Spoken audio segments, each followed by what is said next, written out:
अभी मेरे साकत पड़े बाप का जनाजा सहन के बीचों बीच था, लेकिन घर की फजा में सोग से ज्यादा पैसों की खनखनाहट और तकरार गूंज रही थी। सफेद चादर में लिपटा वो शख्स जिसने अपनी पूरी जिंदगी की धूप छांव एक एक ईंट जोड़ने में गुजार दी थी, आज इतना बेबस था। मैं अपनी भीगी आंखों से अपने चारों भाइयों के चेहरों को देख रही थी, जो जनाजे के सरहाने खड़े हमदर्दी के बोल बोलने की बजाय हिसाब किताब में उलझे हुए थे। बड़ा भाई, जो खुद को बड़ा समझदार समझता था, कहने लगा, देखो भाइयों, कफन दफन के सारे अखराजात मैंने अपनी जेब से किए हैं। ये सब नोट कर लो, बाद में जब हम विरासत के हिस्से करेंगे तो ये उसमें से काटा जाएगा। इस पर दूसरा भाई कामरान फौरन बोला, और मैंने जो एम्बुलेंस और कब्र खोदने वाले को पैसे दिए हैं, क्या वो सदका थे? उनका हिसाब भी अभी कर लो, ताकि बाद में कोई झगड़ा ना हो। ये सारा हिसाब लिख कर रख लो। तीसरा बोला, अभी जो लोगों को खाना खिलाना है उसका खर्च कौन उठाएगा? मैं हैरान परेशान इन चारों के चेहरे देख रही थी, जिनके माथे पर बाप के बिछड़ने का गम नहीं था, बल्कि अपनी जेबों का फिक्र सवार था। ये मेरे बाप के 4 लाडले बेटे थे, जिन्हें उन्होंने मेहनत करके पाला था।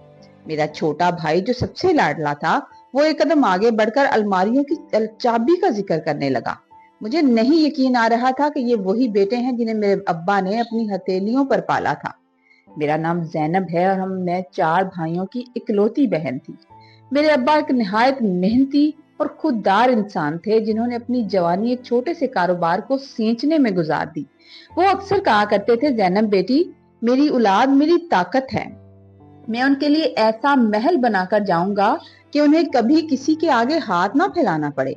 मेरी माँ हमेशा मेरे भाइयों की तरफदारी करती, उनकी हर गलती पर पर्दा डालती और अब्बा से कहती कि इनकी हर जिद पूरी की जाए।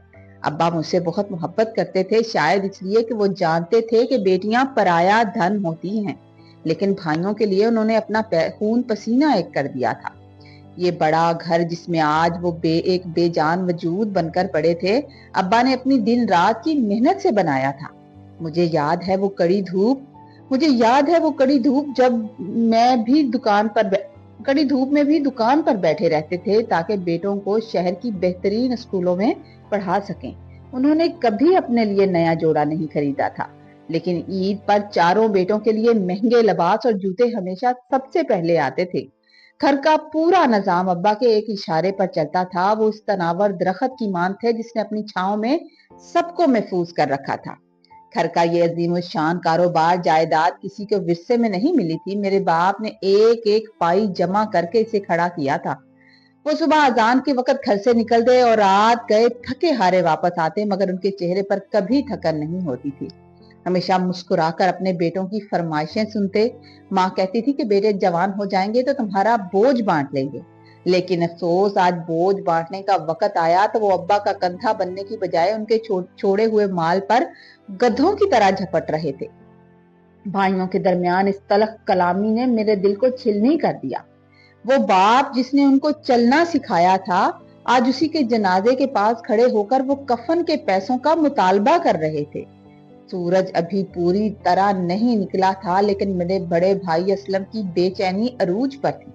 वो बार बार अपनी कलाई पर बंधी घड़ी देखता और फिर बाहर गली की तरफ नजर दौड़ाता, जैसे उसे मेरे बाप के जनाजे को इस घर से रुखसत करने की बहुत जल्दी हो।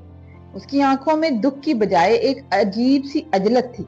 वो बार बार लोगों से कह रहा था कि वक्त निकला जा रहा है, जल्दी करो, जल्दी अब्बा को नहला धुला दो। अब्बा का कारोबार सालों से असलम ही संभाल रहा था, और उसे शायद ये डर था कहीं देर होने से उसका कोई जरूरी काम न रुक जाए।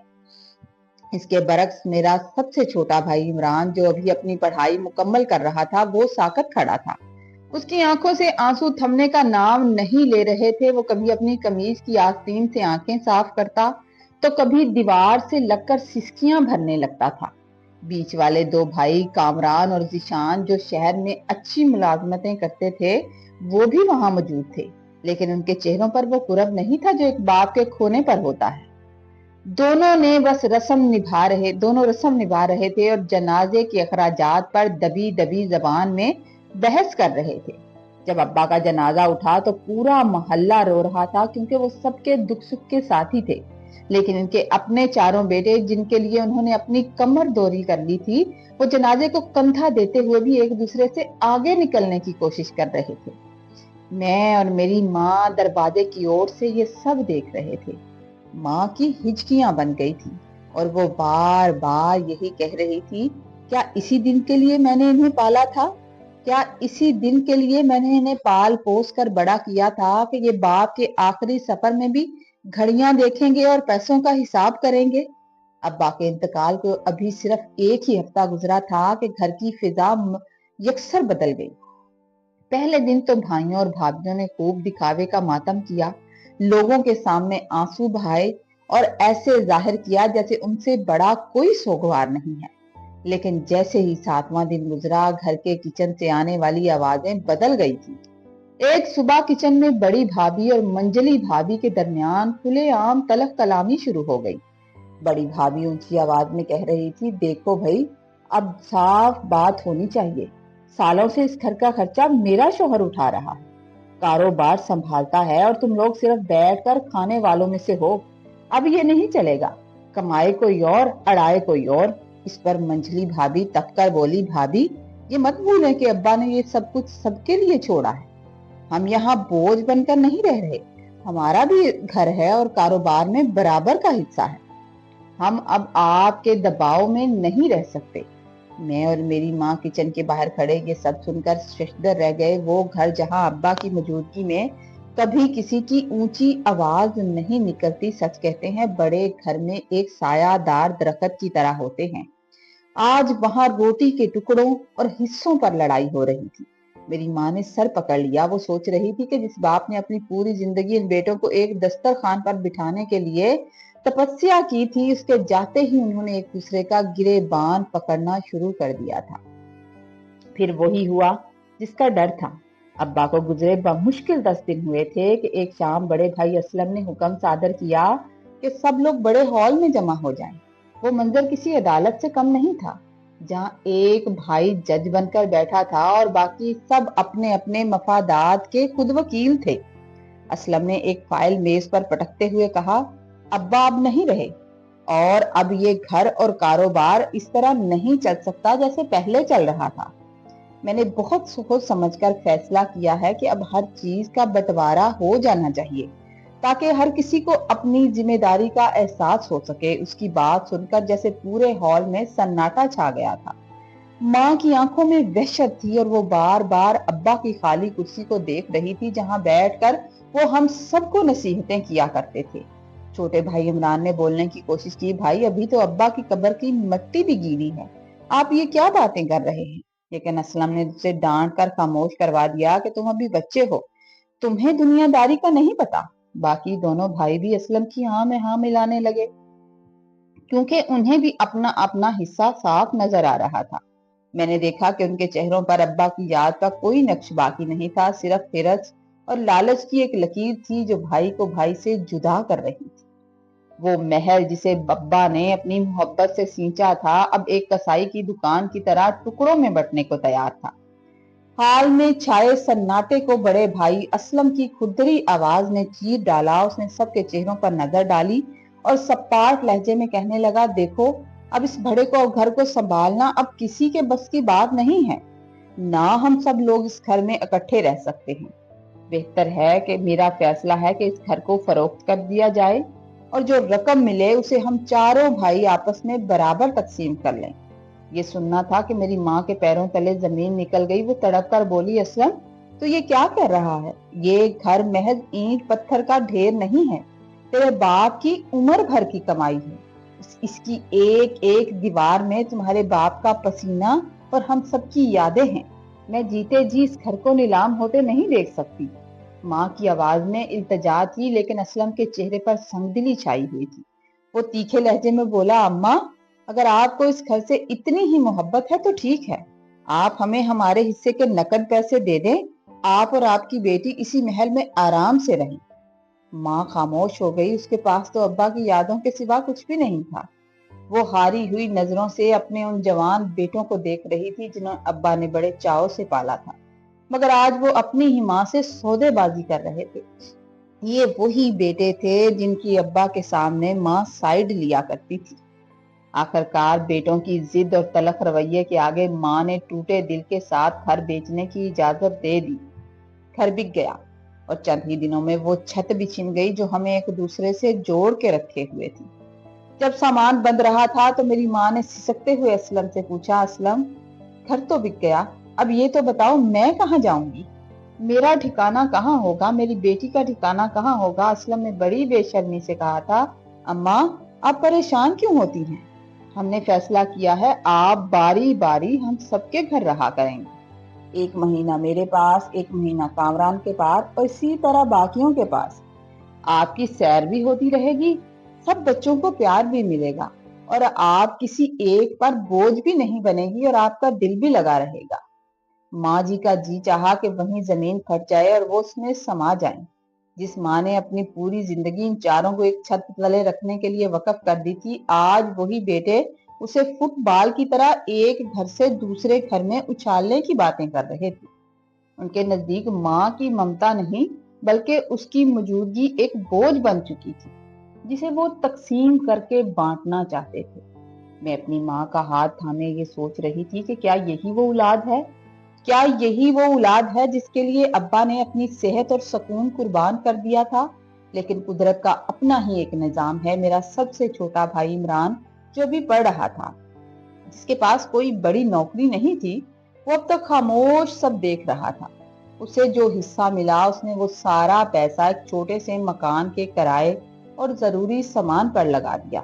جب بڑے بھائی ماں کا سامان بانٹ رہے تھے تب عمران آگے بڑھا اور ماں کا ہاتھ پکڑ کر بولا، اماں آپ کہیں نہیں جائیں گی، آپ اور باجی میرے ساتھ رہیں گی۔ میرے پاس ان بھائیوں کی طرح بڑا کاروبار یا بنگلہ تو نہیں ہے، لیکن میرے پاس وہ دل ہے جس میں آپ کی محبت اب بھی سلامت ہے۔ آپ میرے ساتھ رہیں گی، مجھے سیر نہیں کرنی، مجھے بس آپ کی دعا چاہیے۔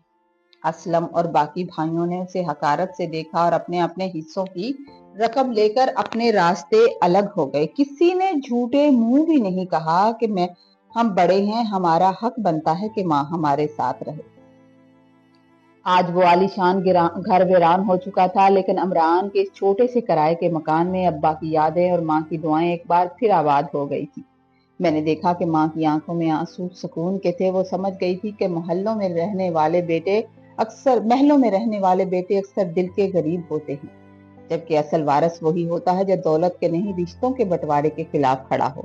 وقت گزرتا گیا، ہم نے ایک نئی مگر پرسکون زندگی کا آغاز کیا۔ میں نے اپنی تعلیم کو کام میں لاتے ہوئے ایک پرائیویٹ اسکول میں پڑھانا شروع کر دیا، جبکہ میرے چھوٹے بھائی عمران نے ایک نجی کمپنی میں چھوٹی سی ملازمت کر لی۔ عمران شروع سے بہت ایماندار اور محنتی تھا، وہ اپنے کام کو عبادت سمجھ کر کرتا تھا۔ اس کی اسی لگن نے اسے اپنے باس کی نظروں میں بہت معتبر بنا دیا تھا اور آہستہ آہستہ وہ ترقی کی سیڑھیاں چڑھتا ہوا ایک بہت اونچی پوسٹ پر فائز ہو گیا تھا۔ اللہ نے ہمارے چھوٹے سے گھر میں وہ برکت ڈالی تھی جس کا ہم نے کبھی تصور بھی نہیں کیا تھا۔ دوسری طرف میرے دونوں بڑے بھائیوں اسلم اور کامران نے مل کر اپنا الگ کاروبار شروع کر لیا۔ ان کے دلوں میں لالچ اور تکبر بھر چکا تھا۔ وہ سمجھتے تھے کہ ابا کی ساری دولت اب ان کے قبضے میں ہے تو وہ کچھ بھی کر سکتے ہیں، لیکن قدرت کو کچھ اور ہی منظور تھا۔ ان کی کسی سے کاروباری دشمنی ہو گئی اور ایک رات مخالفین نے ان کے اس گودام کو آگ لگا دی جہاں ان کا لاکھوں کا مال پڑا تھا۔ دیکھتے ہی دیکھتے ان کا سارا غرور راکھ کے ڈھیر میں بدل گیا۔ وہ سڑک پر آ گئے۔ ان کے حالات اتنے خراب ہو گئے کہ وہ دانے دانے کو محتاج ہو گئے، اور ان کی بیویاں جو کبھی غرور میں زمین پر پاؤں نہیں رکھتی تھیں اب دوسروں کی طرف دیکھنے لگی تھی۔ اللہ تعالیٰ تو سب دیکھ رہا تھا، اسے مکافات عمل کہتے ہیں۔ ان کے برے حالات کی خبر جب میری ماں تک پہنچی تو ان کا دل پھر بھی تڑپ اٹھا۔ ماں تو ماں ہوتی ہے، چاہے اولاد کتنی ہی نافرمان کیوں نہ ہو، ماں کا سینہ ممتا سے کبھی خالی نہیں ہوتا۔ وہ دن عید کا تھا جب ہم نئے کپڑے پہنے تھے اور گھر میں خوشی کا سامان تھا، لیکن ماں اداس تھی۔ اچانک بڑے بھائی اپنے بچوں کے ساتھ ہم سے ملنے کے لیے آئے۔ ان کے بچوں کے تن پر پرانے اور پیوند لگے کپڑے دیکھ کر ماں کی سسکیاں نکل گئی تھی۔ وہ بھائی جو کبھی ہم پر زمین تنگ کر رہے تھے آج حسرت بھری نگاہوں سے ہمارے چھوٹے مگر پرسکون گھر کو دیکھ رہے تھے۔ मेरी माँ ने जब देखा तो माँ ने तड़प कर कहा, मेरे अल्लाह, मेरे बच्चों की ये हालत, मैंने तो तुम लोगों को माफ कर दिया था, अल्लाह भी तुम्हें माफ करे और तुम्हारी मुश्किलें आसान करे। बड़े भाई ने जब माँ के ये अल्फाज सुने तो वो फूट फूट कर रोने लगा। उसने बढ़कर माँ के पांव पकड़ लिए और सिसकते हुए कहने लगा, अम्मा, हमें माफ कर दो, हमने आपका दिल दुखाया, अब्बा की निशानियों को बेचा, शायद यही वजह है कि आपकी दुआएं मिलना हमें बंद हो गई थी और हमारे हर काम से बरकत उठ गई।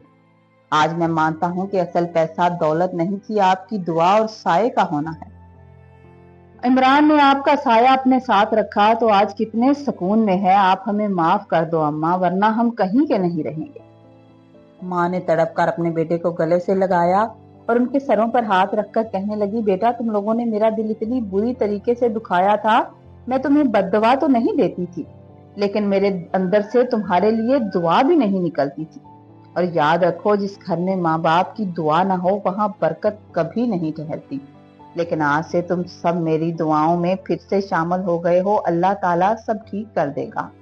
माँ की दुआओं ने जैसे जादू कर दिया, आहिस्ता आहिस्ता उनके हालात फिर से बेहतर होने लगे। अब मेरे भाइयों को अपनी गलती का एहसास हो चुका था। इस कहानी से हमें ये सबक मिलता है कि वालिदैन का साया और उनकी दुआ दुनिया की सबसे बड़ी दौलत है, जिसका मुकाबला कोई चीज नहीं कर सकती। जो औलाद माल और दौलत की खातिर अपने वालिदैन को ठुकराती है, वो कभी सुकून नहीं पाती, जबकि वो औलाद जो मुश्किल वक्त में वालिदैन का सहारा बनती है, अल्लाह ताला उसे जमीन और आसमान की तमाम नेमतों से नवाज देता है। रिज़्क और बरकत पैसों में नहीं है, बुजुर्गों के अदब और उनके दुआओं में छुपी हुई है। पूरी स्टोरी सुनने के लिए शुक्रिया। स्टोरी अगर आपको अच्छी लगे तो लाइक कीजिएगा, कमेंट में अपनी राय का इजहार जरूर किया करें, ये हमें बहुत अच्छा लगता है। चैनल पर नए हैं तो प्लीज चैनल को सब्सक्राइब कर दें। शुक्रिया।